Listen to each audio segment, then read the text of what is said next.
This episode of A.C.M.G. Presents Talk Time Live is brought to you in part by Viewfinder's Identity Search and Design. Your choice for web design, graphic design, and all multimedia development needs.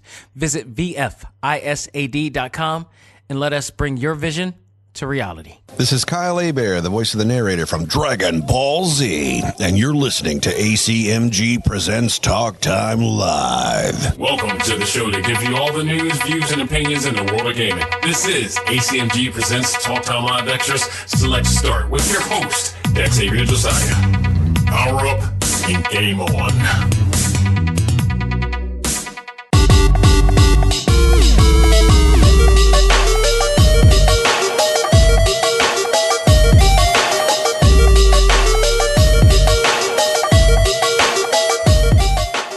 Ladies and gentlemen, welcome back. This is A.C.M.G. Presents Talk Time Live Extra Select Start. I am your host, Xavier Josiah. Folks, we are just 14 days away from the biggest fan event in Philadelphia, and that is KEYSTONE Comic-Con, headed by Reed Pop, where you will see the amazing Spider-Man himself, Tom Holland, fresh off of Far From Home. He is coming to Philadelphia for you to get autographs, to get photo ops, and to get to check him out at a panel on Sunday, along with myself, who will be hosting two panels over the weekend. One is the voices of Overwatch, starring Fred Tatasciore, Jennifer Hale, and Charlotte Chung.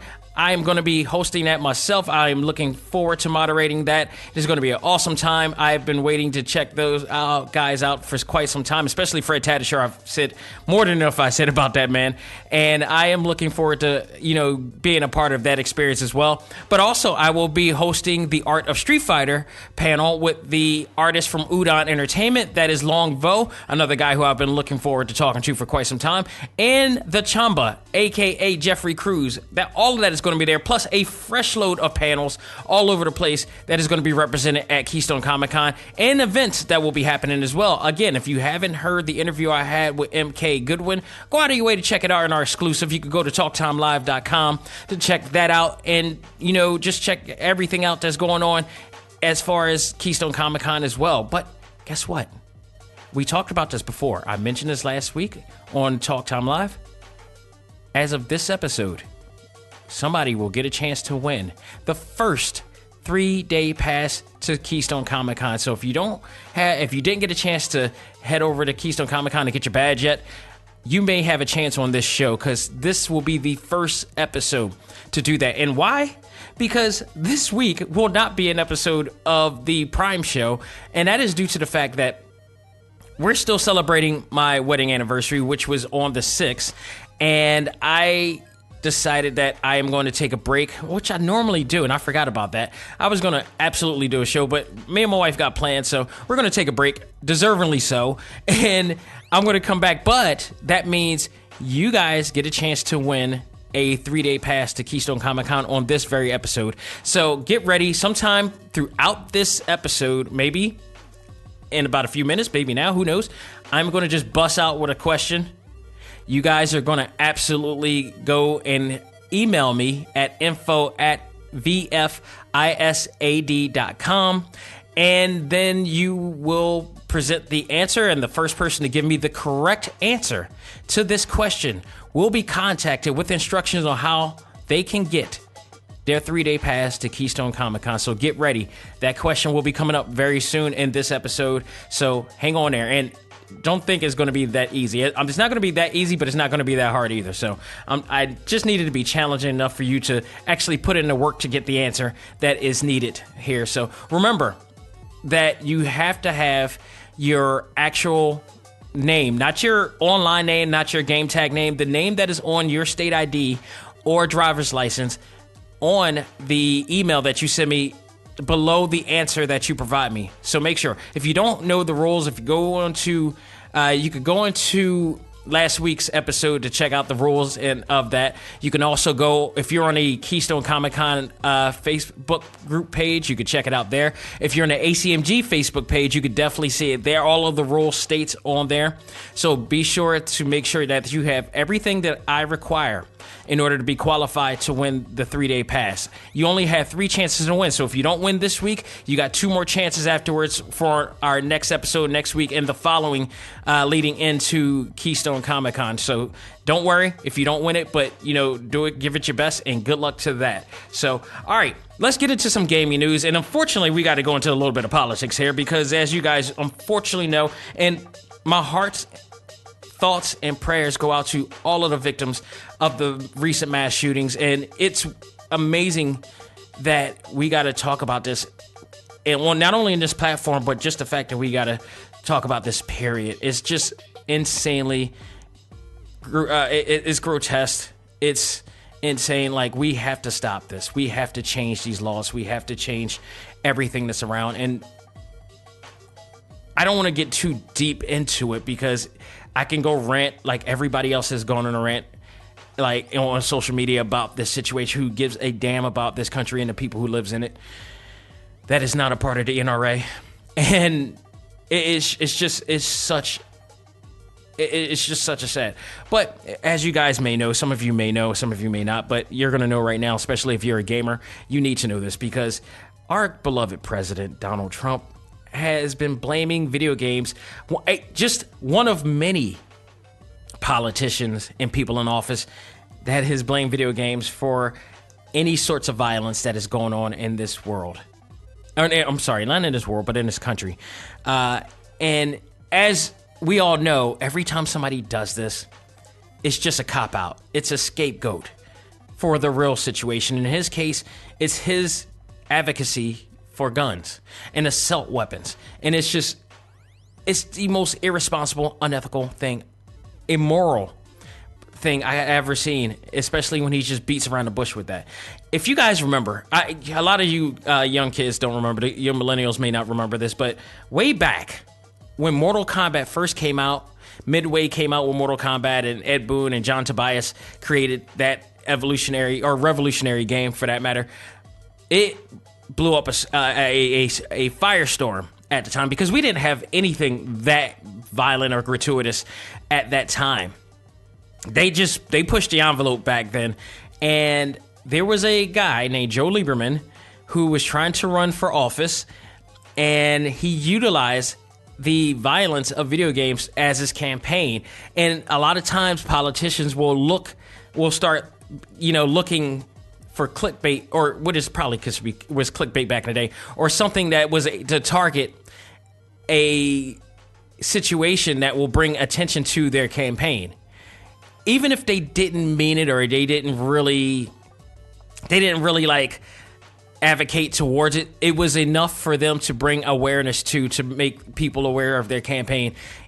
And this was one of those cases. And Joe Lieberman was forwarding himself to be the face of the guy who was trying to stop violence in video games, or any type of, continuity that may stimulate kids to do what they believe people are doing today. Now, the problem here is that if you notice that a lot of people around the world, there are gamers all around the world who are playing the exact same games, and none of them, if you look at the scale, I forgot. I looked at online, and there was a actual reading online that showed all different countries who were playing some of the same games, like Call of Duty, any of those, those Tom Clancy games or whatever like that, that just were first-person shooters and all that stuff. All of those games were being played all around the world, but it's only us in America that is, condoning violence of it. And we got the biggest crime rates, whereas other countries have very low crime rates, but they're playing the same games. So that, to me, alone is a big piece of BS right there, coming from the president and anybody else who even tried. And I hate to say it, but like Hillary Clinton, at one point was teaming up with Joe Lieberman during this campaign, if I'm correct, as well. So I mean, it always kills me that she was a part of that. And it was like, look, at least it goes to show that Ed Boon won this. Because Mortal Kombat 11, one of the best ever, never stopped being what it was being, and it just proved that none of this is to that. I remember somebody actually blamed wrestling as a means of creating violence. No, it's just, there's a lot that goes into it. It's just not one little factor. I will not say that video games is a factor. I will not say that professional wrestling is a factor. I believe that it is nurturing is a factor to this. You know, you can teach kids what is real, what is not, what is wrong, what is right. If you obviously you can see it, it happens in other countries except for us. And we need to instill that. It's just not just one little factor that needs help. There's a lot of things. You know, stopping assault weapons as well also helps prevent multiple murders. I mean, this is ridiculous. This is so ridiculous. D.L. Hughley, I watch his show a lot, and he always says something that is so on point. And the fact that he's a comedian and he implements the comedy part in his wittiness and his intelligence with some politics and things that goes on. This was insanely lyrical. I'm gonna write this quote because I wrote this down. D.L. Hughley said on his show, on the D.L. Hughley show, blaming Call of Duty for gun violence in America is like blaming Pac-Man for us being fat. Now, that's not saying like everybody being fat, but it's a matter of saying that, you know, that it's just the ridiculousness of it all that they're talking about here. You know, it has to stop. It really has to stop at some point. And we got to work together. We got to stop this situation with the NRA and their power and all the stuff like that. So, honestly, I could get so deep into this, but it's a rabid damn shame. That's just the way I could put it. I really wish that we can find a better way, and hopefully that we do in 2020 and furthermore for that point. So let's just keep our fingers crossed. It's getting closer. It's getting closer to that point, people. And when I say we all got to get up and vote, we all need to get our asses up and vote when that time comes. So let's move on to some other news here. It's been a while since we got a chance to hear from Tekken 7 and Bandai Namco with this game, and apparently Season 3 is coming. And not only is it coming, it's actually bringing some really big firepower to this game, including a new character, a new African-American character at that. Enter Leroy Smith to the game, an African-American character who is seeking revenge due to a large-scale gang conflict in New York, losing his family in his home. He has been said to be missing for decades and now is returning as a seasoned martial artist and ready for vengeance. I don't know how that's going to play into the Tekken tournament or whatever, but it just shows him beating up all of the characters. Well, not all of the characters. Lee and I believe Fei Wulong, I believe, is the other one that he's beating up. Like he's beating up like some hardcore martial artists in this game. And the crazy part about him, and I joked about this, is that he kind of looks like Tyler Perry in costume, in a sense. He has like white locks, kind of like Ezekiel from The Walking Dead. But his facial structure, if you ever seen like any of the Medea movies, and he's playing like the uncle or the brother to Medea, he kind of looks like him, but a more healthier version, more like a martial arts Wu-Tang version of him.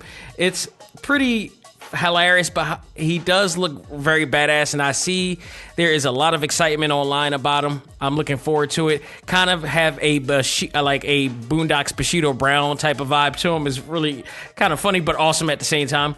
So I'm looking forward to that. There are other characters that will join the season along with new stages and a new feature yet to be announced. So the other person that was announced too, expect a new update coming soon, by the way, for the PlayStation 4 and the Xbox One, prepping up for it before that comes about. So I'm definitely jumping into the Leroy Smith thing. I joke, but I actually am interested in this character. He looks pretty awesome. I love the outfit he's wearing and everything and such. And I don't know, the part I hate about Tekken when they add on new characters is that they have no storyline in the game, if I'm correct. Like, I think I've gotten a few extra characters. I didn't get the Negan character and everything, because once you get these characters, they don't have any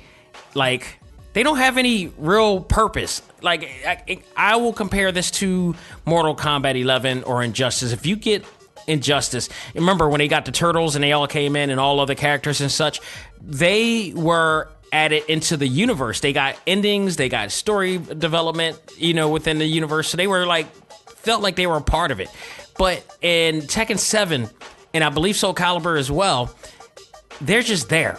Like, they're just, okay, they're there. With the exception of Akuma, because he is part of the storyline, and there is some connection there. But other than that, it's like Negan, all of those, like, you see these trailers and such where they have them with storyline, but other than that, there's no ending. They don't have a CGI scene or whatever like that. So that part to me bothered me. It's like you're getting the character just for the sake of the character, and I want it a little bit more.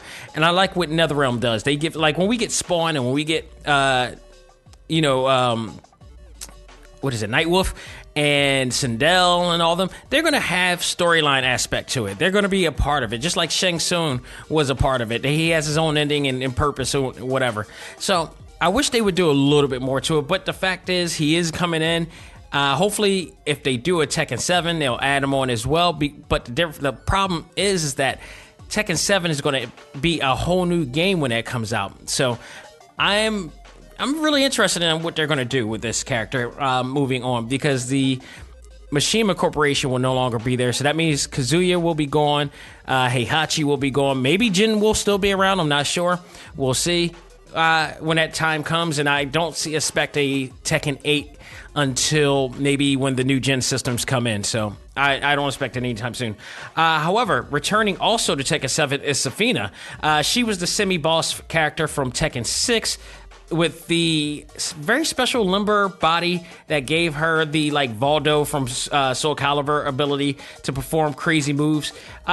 It appears from this trailer that they showed that she may have possessed the power of Azazel, also the main boss of Tekken 6, and the cheap-ass boss from Tekken 6. Swear to goodness, this is one of those characters that annoys the hell out of me, because they just, I mean, he's beatable, but you gotta, he is so cheap.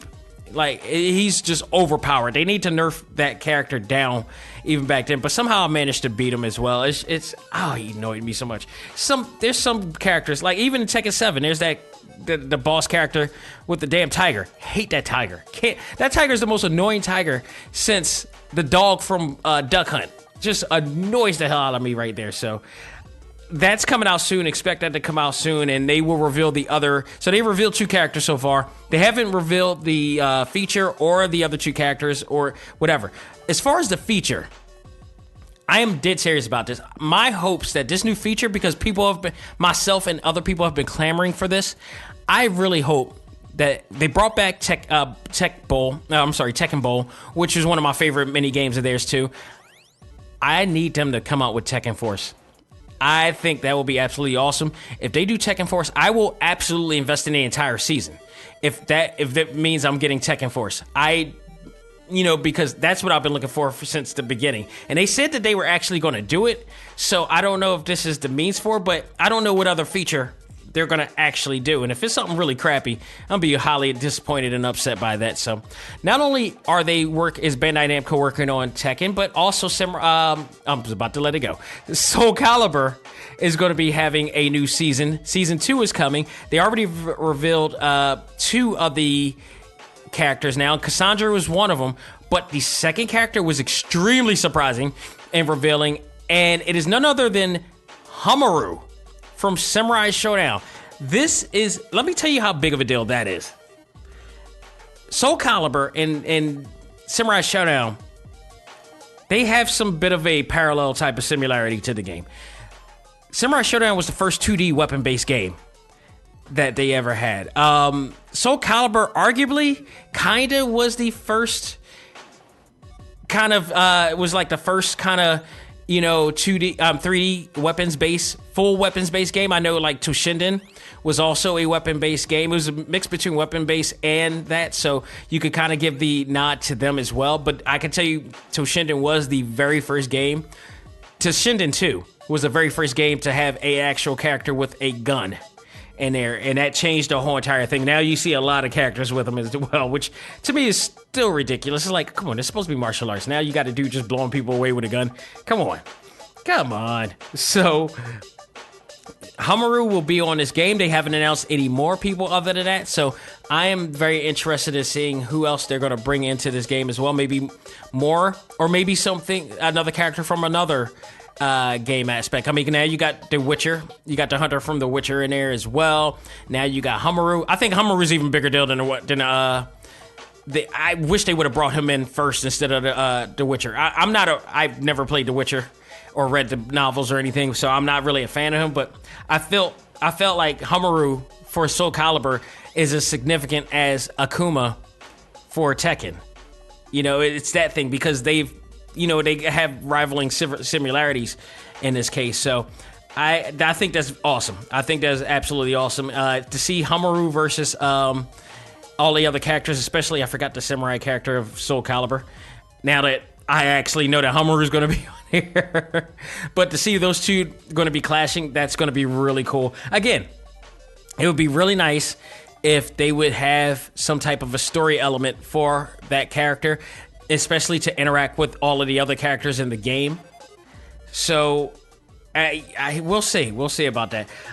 The new update will also include a new battle, new battles, new system. 3 other guest characters will be announced within the new season as well. So stay tuned for that. I at least give them credit. They're looking to make this in Tekken an online game experience. It's tournament play and such like that. That's all the rage now for ongoing games, and I don't mind it. I rather, especially when you're not gonna be able to evolve the game experience anymore because of the amount of power that the PlayStation 4 and Xbox One has at this stage. Like, I don't even know how the graphics is gonna look any more better, or any better for that matter, than what it looks like right now.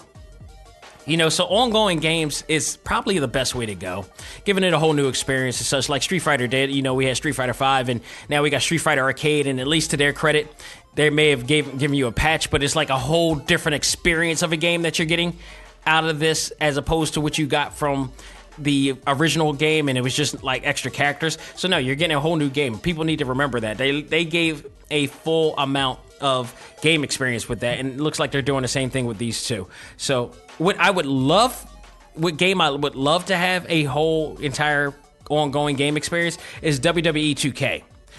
Unfortunately, that's not happening because WWE 2K20 has been announced and is coming October 22nd. And the biggest news of this, and this is insanely huge, that the longtime developers of the 2K series, of the SmackDown vs. Raw series, of the original SmackDown series, YUKES, is no longer associated with the WWE. Once again, another big factor. Let me tell you, folks, if you have not been following what's been going on in professional wrestling, this is a thing. It's not just a video game thing. WWE has been going through a lot of things lately. Vince McMahon, as a genius as he once was, he's getting older. His ego's getting deeper. He is just coming up with all types of craziness going on. He's writing the show every day, ripping the pages and rewriting the show every day. It's getting to a point from a morale standpoint of the company that there are people in the company that is trying to leave, and they're not letting them go due to contractual agreements.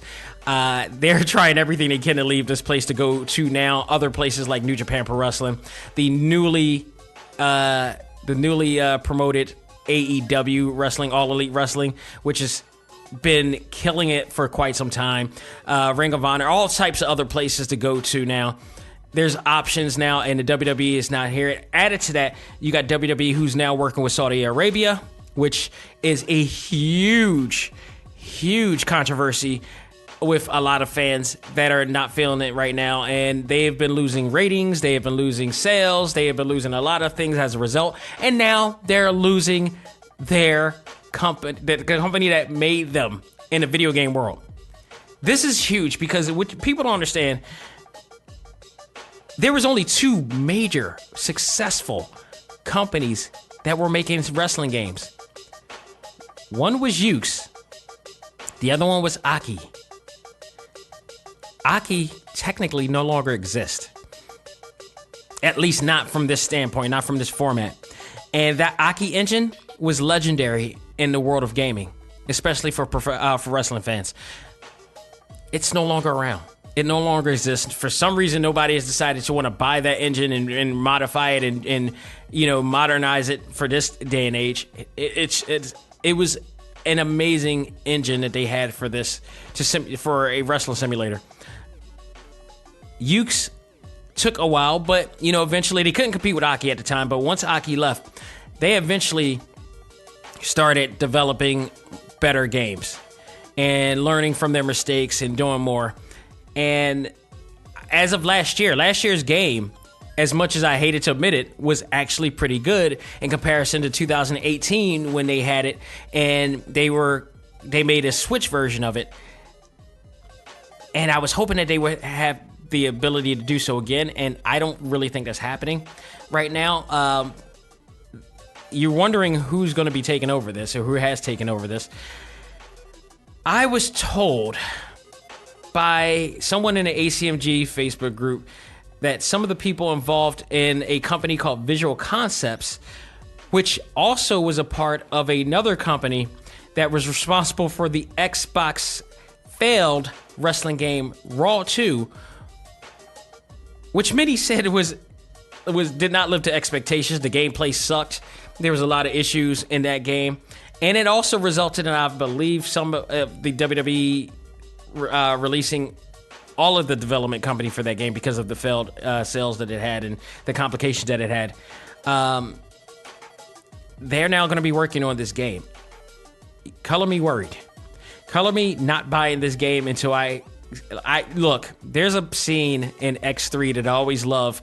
If all else about that movie is the scene where Magneto always says, he holds everybody back and says, let the pawns go first. So people, if you don't mind, if you already brought the collector's edition, which I'm sure a lot of you guys did, because collector's edition is on pre-order right now, and it involves a lot of collectible items and such that you can get. It's, to me, I see right through it from a marketing standpoint, and I'm not budging until I even see it, because I'm like, I refuse. I've already took a bullet once and it was absolutely disappointed and upset by the fact that I spent a lot of money and the fact that these guys didn't go out of their way from a customer service standpoint to fix some of the errors and issues that they had with 18 and such like that. And I'm like, no, this, I can't invest in a product with a company that has not invested in such a genre.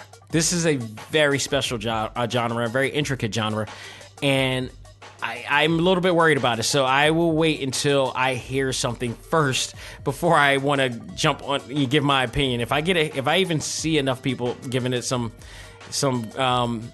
goodwill reaction to it, then I will sacrifice and invest. But until then, I just know.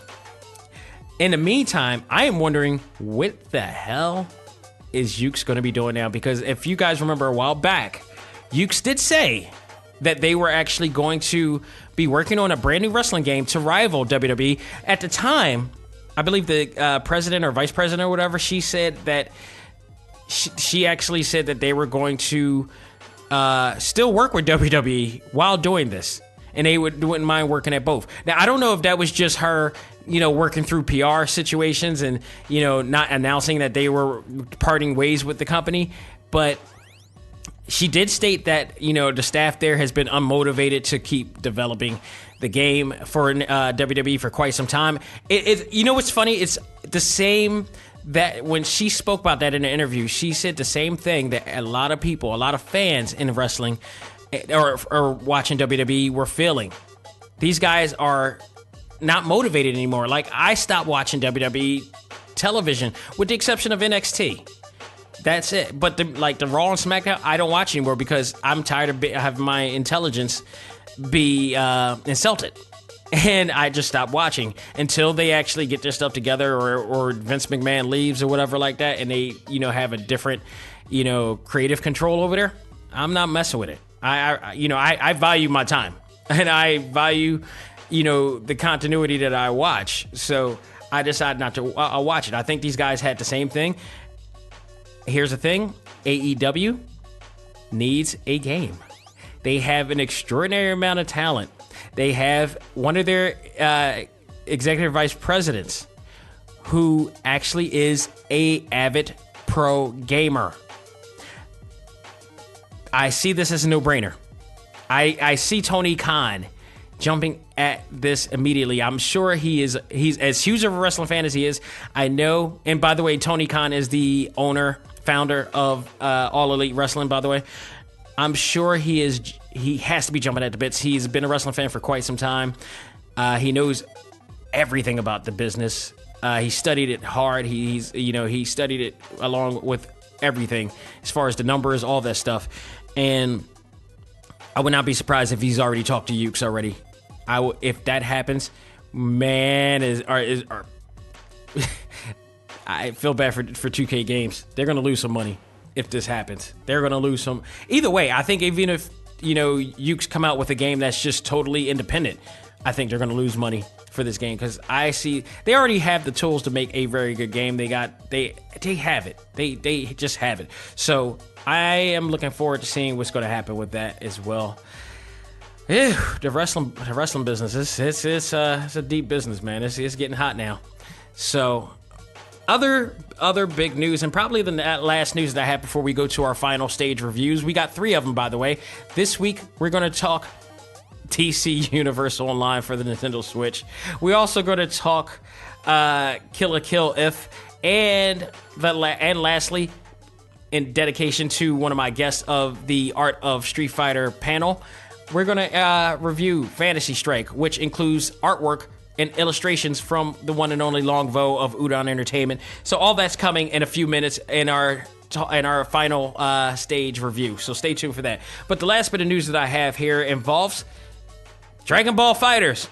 As of today, and it's probably now by the time you're hearing this, and if you own the game, you will have the opportunity, if you brought the season pass, to acquire Geneba, who is one of the newest characters available on the game. Not only that, but another Dragon Ball movie character that everybody loves, Gogeta, will also be available today in a new updated patch coming to the Nintendo Switch, the Xbox One, and Nintendo and the PlayStation 4. So Geneba and Gogeta will have a horde of deadly attacks along with his sword that creates a lot of havoc. Gogeta will bring the noise with a combination of Goku and Vegeta, who is like beyond powered and equipped to handle any opponent in the game. I got a feeling there are going to be some great mains for the new competition coming up soon. Evo is already, I believe, is already come and gone already. I'm really surprised that has not come back on Disney.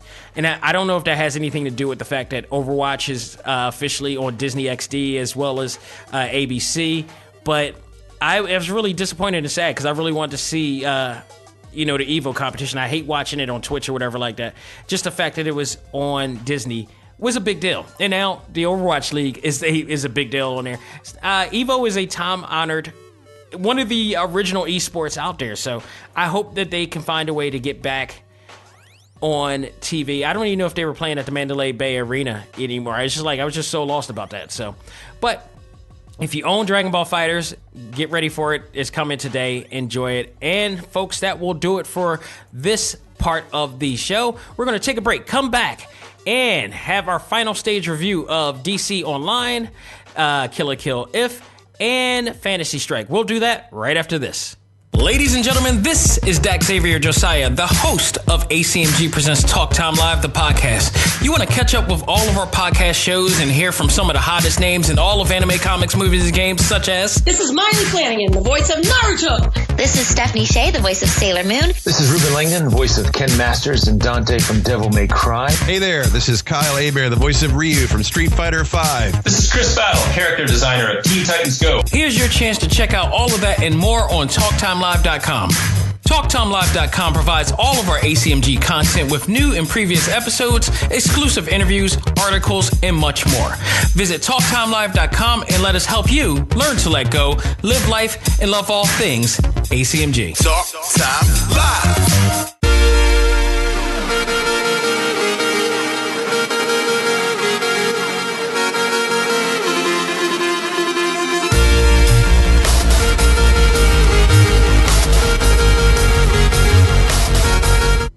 right, folks, we are back with our final stage review, and it is, unfortunately, our first review of DC Universe Online. Of course, this game has been out and ongoing for quite some time on the PlayStation 4 as well, and the PlayStation 3, I guess, too, and the Xbox One and Xbox 360 as well.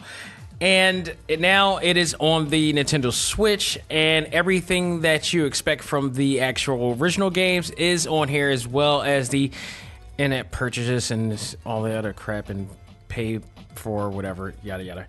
So, in the obvious attempt to combat the ultra-popular Marvel Ultimate Alliance 3, The Black Order, DC Universe hits the Nintendo Switch, but does it give it the same anticipation? And if you listen to the context of my voice, that gives you the answer right there. This game, I played it on a PlayStation 4. At least I tried to back then.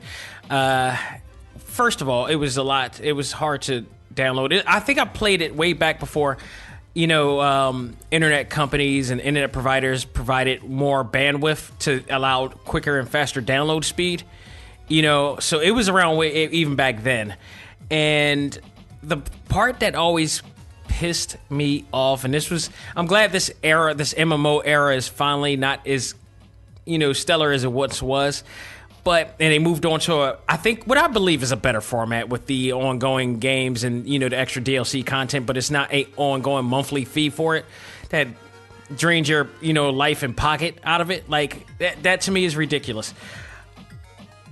At least for Overwatch's sake, and I'm not being biased here, but their format is great. It's like, it's online based, which I'm not usually a fan of because of the situations, but at least to their credit, you pay once, you get to play it all the time, provided you have the PlayStation Plus and all that stuff, if you have, or Xbox Live or whatever. You pay for that once, and then you play it. That's pretty much it. The only monthly online fee is for the PlayStation Plus, which technically is not connected to that, and you get other advantages for getting a PlayStation Plus and Xbox Live and all that stuff. So I won't even include that with it. Like, when you get DC Universe and you play the online membership fee for that, you're getting all of the content, but it's like you don't get anything else out of that from other games and all that stuff. So I don't think it's a great value at all. Plus, it's a game, again, that if anything goes wrong and you go offline, you can't play it. If the server goes and the game is gone, you can't play it. You can't see those really cool CGI, deals, which to me is like the only really good thing going about this game is those Jim Lee CGI, scenes. But that part always bothered me. But I still played it. It's a freemium. It's a free-to-play game for the Nintendo Switch and everywhere out right now. But with the exception of if you want to play deeply into the game, you will have to pay to upgrade your character in so many ways, cosmetically. A lot of RPG elements take a long time to build in the game, so if you want to boost up, you got to pay for it. And the game is it's money draining. If it's not money draining and you're not using money to play it, but you're playing it, it's a drag. It's a complete drag. Just playing, it's so slow paced going through this game when I played it. In accordance, and I am going to compare this to Ultimate Alliance 3 because that's what it was kind of playing off of. But it's online. They tried to go overboard by making an online experience and everything. So to me, it was just boring. I felt the controls were slow. The experience was just very slow pace as well. The flight controls were very, I want to say sluggish, but I believe there's a better word for it. It was just lopsided. It was loopy. It didn't feel like you were in control like I've played other games where it involved flight of some sort or, gliding or travel or whatever. This was like the worst game controls for a comic book game I've ever played in quite some time. Like this, I don't want to say this is like Superman 64 level, but this wasn't anything fun and engaging that you felt like good playing in. This game is also like the equivalent of watching a DC film. Not all of them. There's some actual good ones out there, but majority of it, it's like this is a DC film that could have been better had they done such and such. And then you go to the Marvel Ultimate Alliance 3 game, and it's like, geez, this is like playing Infinity War the game. Okay, or in-game. You know, that's what that felt like. They had the Marvel feel. This, in equivalency, I guess, or in somewhat of an opposite effect, has it feels like a DC film. And you take that for what you will, in this case. But the graphics, of course, this is because this is, I don't blame this, because the graphics were pretty good on a PlayStation. But on the Nintendo Switch, especially in handheld mode, it comes off a bit muddy because it's in 720. It's, the frame rate is not as good as what you expect from like the PlayStation 4 or Xbox One, Live or One version. What I really hated most was the map, which looked very convoluted. You didn't know where you were going. There is a little small beacon that lets you know where to go, and then every once in a while you lose it and it gets lost and you don't know what you need to do, and they don't explain to you what you need to do in the game a lot of times, so you're just stuck fighting hordes of enemies in the area but not knowing exactly where to go. When they kind of tell you or hint, they leave hints of what you need to do or whatever, but they don't tell you just basically what you need to do or where to go. And I just felt like it felt like the equivalent of like, and I'm going way back in the gaming history here, E.T., when you fell into that pit. And I feel like there are times I feel like I'm in that E.T. pit, if you will. If you kids don't know about the E.T. thing, y'all need to know about real gaming history right there. The E.T. situation is legendary. There's a documentary out for it. Go out and check it out. But I digress. That, again, this is a free-to-play game. However, you will have to pay a lot of content to really get an experience out of this. And at the end of the day, when you do the math, you could pay $60 to get a way better experience out of another game than this. The Creative Suite is probably, aside from the CGI that is, the Creative Suite is probably the best part of this game. It does allow you to create a Jim Lee-like character, which I love because I'm a big Jim Lee fan. And that was the big lore to it in the first place. So I decided that I wanted to go and play it because of that fact. However, it doesn't give you everything. Like you have 3 choices of powers to go after, and then everything else is like you got to pay for the package and everything. If you want to play another episode, you got to pay for that as well.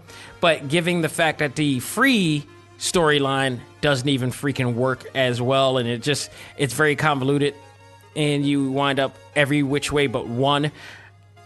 I'm really skeptical to want to even do it. Comparing this and contrasting this to Marvel Ultimate Alliance 3 is inevitable. It's a must. And again, it's the reason why I don't play MMOs. So with that said, I give that a grade of C. Probably the same grade I probably have given the PlayStation 4 one as well. So I know some people are fans of this game, but if I were you, and I know it's free to play, so you could waste 24 gigs of space in your memory drive to play it, or you could go after Ultimate Alliance 3 and enjoy that multiple times.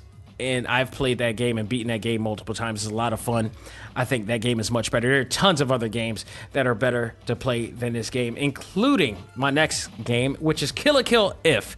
Kill la Kill, based on the phenomenal anime series or OVA series. I still don't know really if I can consider it an OVA. It's like 13 episodes, so it's almost OVA. Like, it's pretty much an OVA. But it is based on that series. Arc System Works, along with developers A+ Games, brings to fans a unique fighter with stunning visuals, very close to the series. If you're a fan of this anime, then this game is definitely for you. Absolutely. However, if you're a fighting game fan looking for the Street Fighter V, Tekken 7, Dragon Ball FighterZ, yada yada, tournament gameplay experience, then this game may not be for you. You may want to give it a pass, only because it's not that type of experience for you. But that doesn't mean that the game is bad. Kill la Kill If provides a very fanfare experience for those who love the anime OVA series. If you want to compare it to any fighter or melee, then it would definitely shadow games like Naruto Ultimate Ninja Storm, My Hero Academia, One Justice, games like that. Even Bleach. I believe Bleach has a game similar to this as well. And it does have some sort of a, beat 'em up hack and slash type of gameplay as well, much similar to One Piece. Games like that, the Dynasty Warrior game. So it's a hybrid of two different game styles in here to give you one great fun experience in here. The battle system for this consists of 3 basic action attacks, including basic attack, norm attack, and guard. You also have an evasive action that allows you to dodge attacks as well as do swiftly charge into the opponent with an attack as well. So to start a big combo with that as well. One of the great features to bring up in this is the Bloody Valor attack, which is a 3-part attack series that creates a dramatic battle sequence along with a rock, paper, scissors minigame.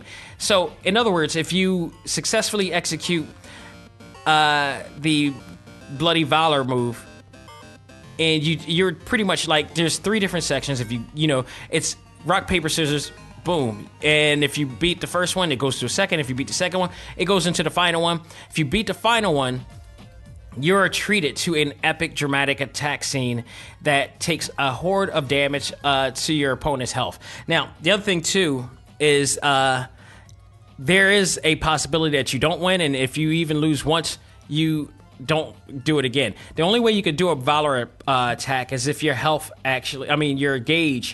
your energy gauge actually gets up to a certain level. And once you get a 1 bar filled, you can do that. And I believe it's 1 or 2 bars, and you can actually pull off a Valor attack and start the sequence. But it's really awesome. There's some really great moments in the fighting where it feels like the actual series. And again, this is Arc System Works at their best, really bringing in this 3D anime style closer to you to be able to be a part of the anime experience and that you love so much. There are a lot of pluses to this game from a fan aspect, including the addition of having Japanese and English voice actors reprise their role in this game. And this is awesome. There's some of the best voice actors in this game that like the same actors that have been from the animes. The anime series are on this game, both Japanese and voice actors. So that is a major plus for me. Another big plus to this game is that the visuals, which look insanely like the anime, even the cutscenes to which you don't know whether you are looking at the real-time, at a real-time scene, or the characters' anime cutscenes from the series. You can't tell. Even on a PlayStation, even on a Nintendo Switch, you can't tell the difference. I find to be awesome, especially because this game, much like Dragon Ball FighterZ, is not that big as far as memory capacity. I think it's like 6 to 9 gigs, which is not really bad at all. So you have that aspect as well. We did see early pics of this game like last year. It didn't look anywhere near ready. It looked very unpolished. It didn't look anywhere near what it looks like right now, and it looks absolutely fantastic now. And I knew it was going to get to that point, so I wasn't worried. But people are so quick to judge and get to the point with that. So as far as options, Kill la Kill If has a healthy amount of story mode options, including story mode options, focusing on Setsuki and everybody's favorite, Ryoko. The chapters in the story mode provides a presentation that mimics the actual episodes of the anime series. A huge positive to this game to me is the ability to do auto-scroll. Now, if you guys remember when I reviewed Dragon Ball FighterZ way back, and I constantly talk about Dragon Ball FighterZ, I love the game to death. The only pet peeve that I have of this game that has everything except for auto-scroll during story mode scenes. So, unlike they do with Blaze Blue, Guilty Gear, Zard, or anything Guilty Gear, they decided not to give Dragon Ball FighterZ the ability to just auto-scroll. So you got to tediously hit a button every single time to, hear the characters and see the subtitling in the bottom. It's annoying. It's the only annoying thing about that game. But and especially considering you want to hear and listen and watch all of this instead of just constantly hitting a button from time to time. So this was absolutely a huge plus here. The other modes that they have in the game provides more replay value, which includes versus mode, which includes free battle, online player match, rank match as well. Versus mode allows you to fight using Well, I thought was 10 characters is now actually 12 characters. There's 2 DLC characters as well in the game. Survival challenge mode, cover challenge mode, which also includes 1-minute challenge and 100 enemy challenge, as well as endless battle. Now, these are like the kind of the Dynasty Warrior modes in here, where within the game, within the story mode, you play this mode, but also you can play it separately on in the versus mode as well. There's also practice mode, which gives you a tutorial and training, very detailed. I admit, is pretty cool. Gallery mode. This has some of the weirdest things ever in here. Digital figure, which is sort of a picture mode that allows you to pick a character to pose with the background of your choice. Replay list just lets you save your save data of previously recorded battles to improve your gameplay. Then there's anime mode, which allows you to replay and enjoy all of the cutscenes in the game. It also, once again, I love this as a big plus, it also has a button that allows you to play all of the scenes consecutively without stopping the gameplay or the play of the videos and the cutscenes. The only negative to this, honestly, it's not really much a negative. I would love to see more characters, but you got 10 characters plus 2 more. DLC, it's not that bad. I guess the only negative for this one is like the digital figure mode. That was kind of weird. It's really hard to understand what I'm supposed to be doing with that mode. But other than that, this game is awesome. I absolutely enjoy it. I love the story mode aspect to it. This is worth the money to me. It was about $60 to invest in. I think if you're a fan of this like I am, and it gives you that much gameplay value, and the story is great. The voices, your favorite voices are back, whether you are into the Japanese dub or the English dub. It gives you enough fanfare to enjoy it. And it's not like, this is worth to me $60. So with that said, it's not the best game in the world, and it also doesn't, provide anything new that I've seen before. But I definitely could give this a solid B. It didn't blow me away in a sense, but it definitely executed what it set out to do, and that was make a very fan-friendly, fun game experience with your favorite characters from that series. So I give it a solid B as far as overall gameplay from right there.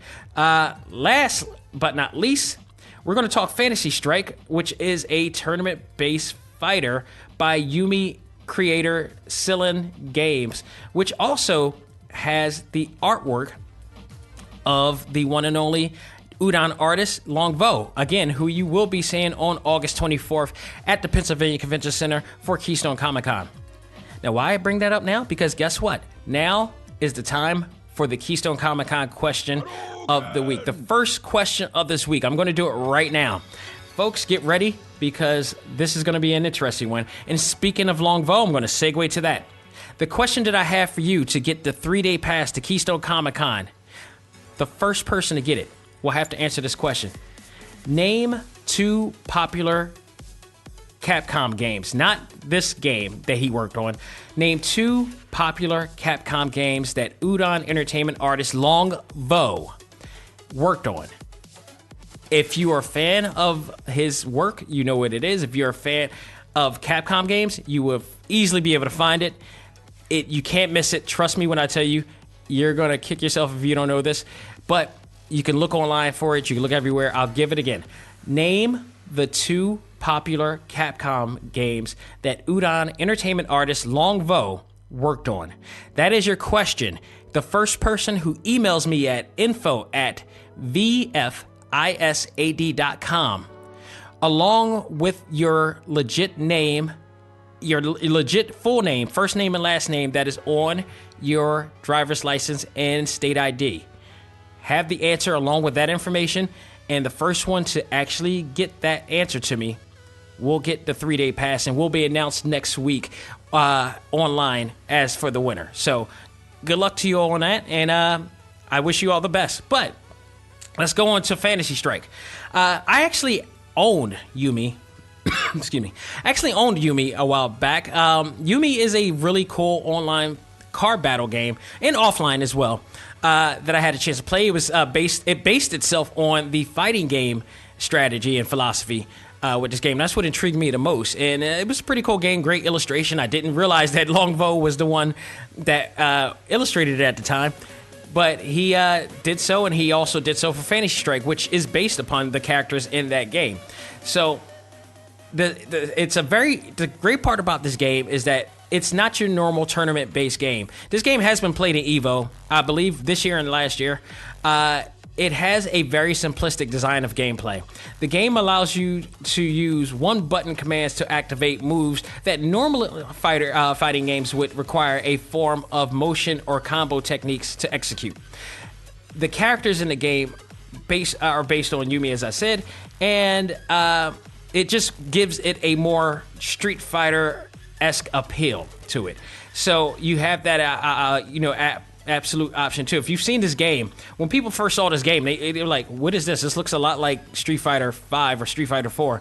And now we know why, because of course an Udon artist is a part of it. That's the only reason why it looks like this now.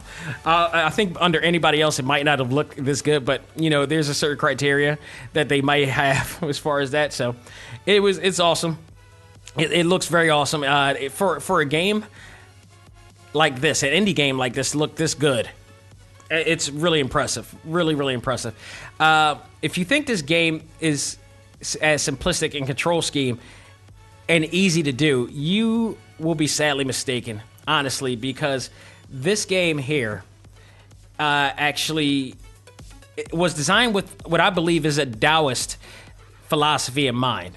Meaning, pretty much, if you're not not into the Taoist, philosophy, and it's not really a religion, it's more philosophy, but it's a philosophy that advocates simplicity, but not really, in a sense. It's some things that isn't just is, in a sense. Trust me when I tell you, it all makes sense. Bruce Lee was a practitioner of Taoist philosophy as well as other people. I've, partaken in the philosophy as well, as a part of my life. And it is a form of clarity as well. So I do see, and considering this is a martial arts based game, I do kind of see some philosophical, aspects of this game, which is not an easy thing to do.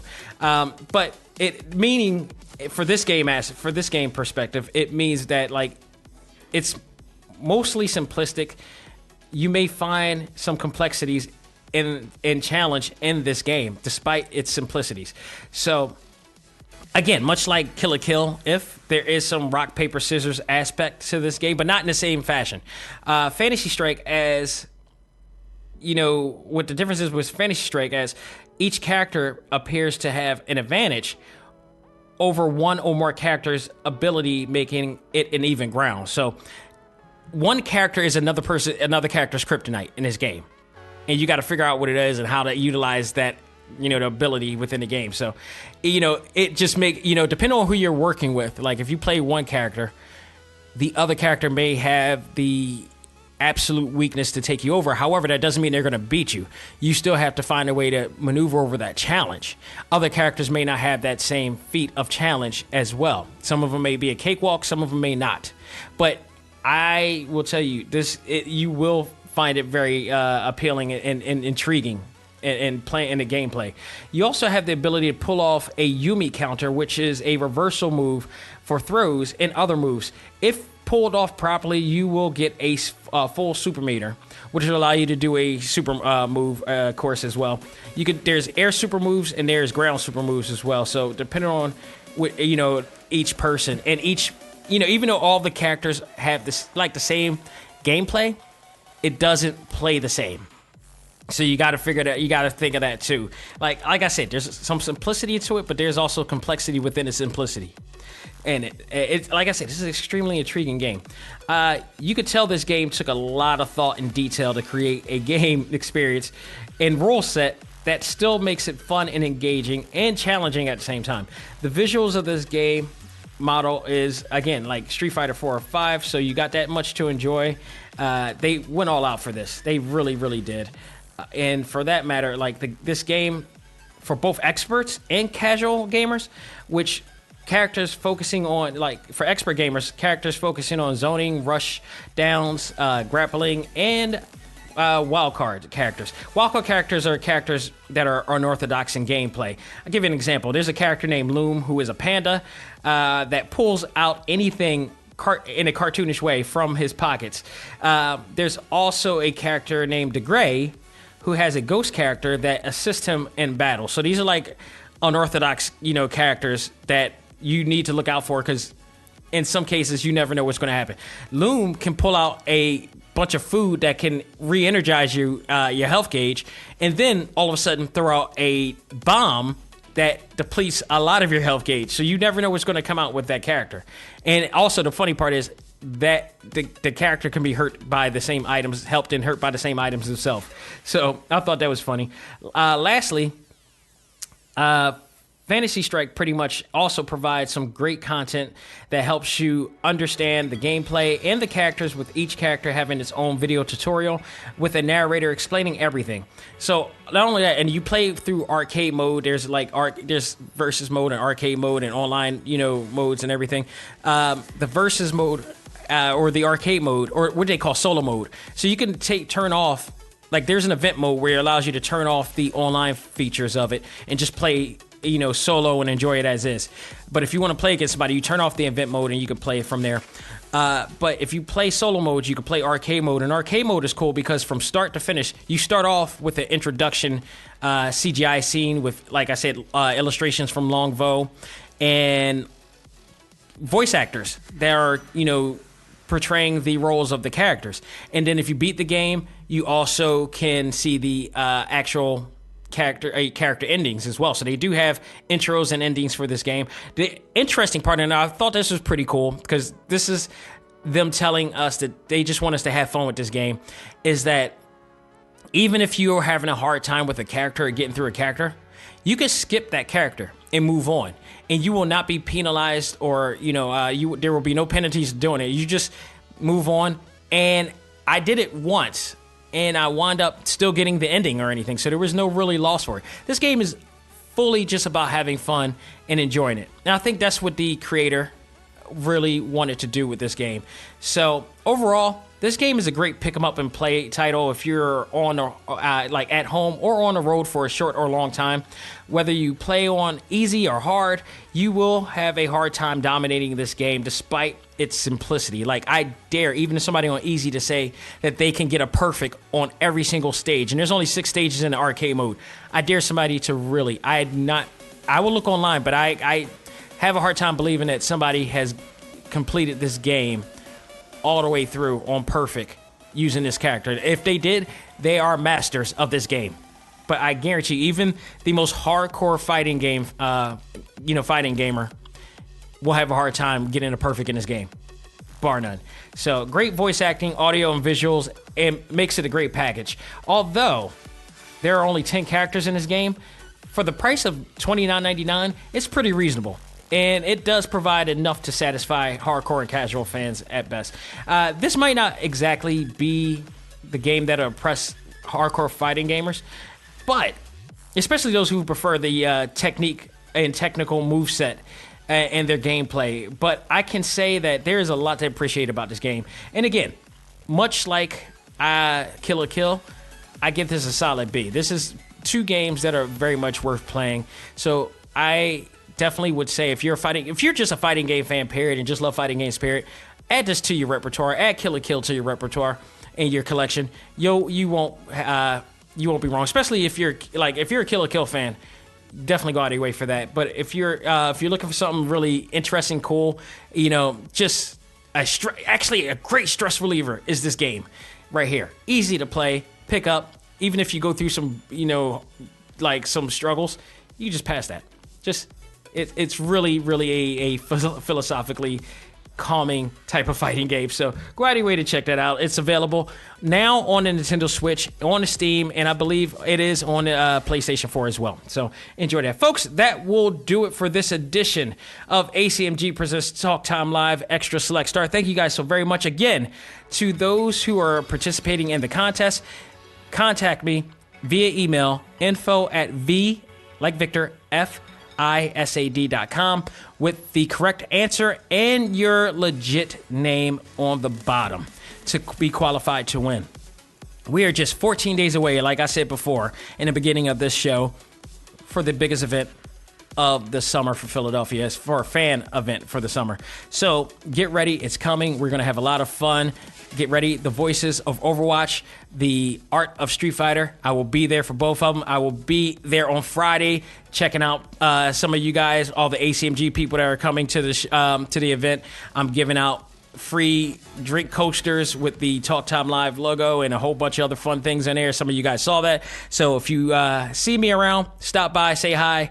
And I look forward to seeing you all soon and meet new people and have a lot of fun as well. Again, thank you to Reed Pop and Keystone Comic-Con for, providing the passes for this contest. And I am looking forward to it. I cannot be more grateful, humble, and blessed to be a fan in this day and age right now. I can tell you that now. So, folks, I will see you guys later because, again, the Talk Time Live Prime show will not be on this Sunday. I am spending it with the person that has helped me get to this point in my life, and that is my wife. It is our time. It has been 14 years, and we are looking forward to many more to come. So, folks, that will do it. On behalf of myself, this is Xavier Josiah saying, learn to let go, live life, and love all things anime, comics, movies, and games. This is A.C.M.G presents Talk Time Live. I am out of here. People, see you next week.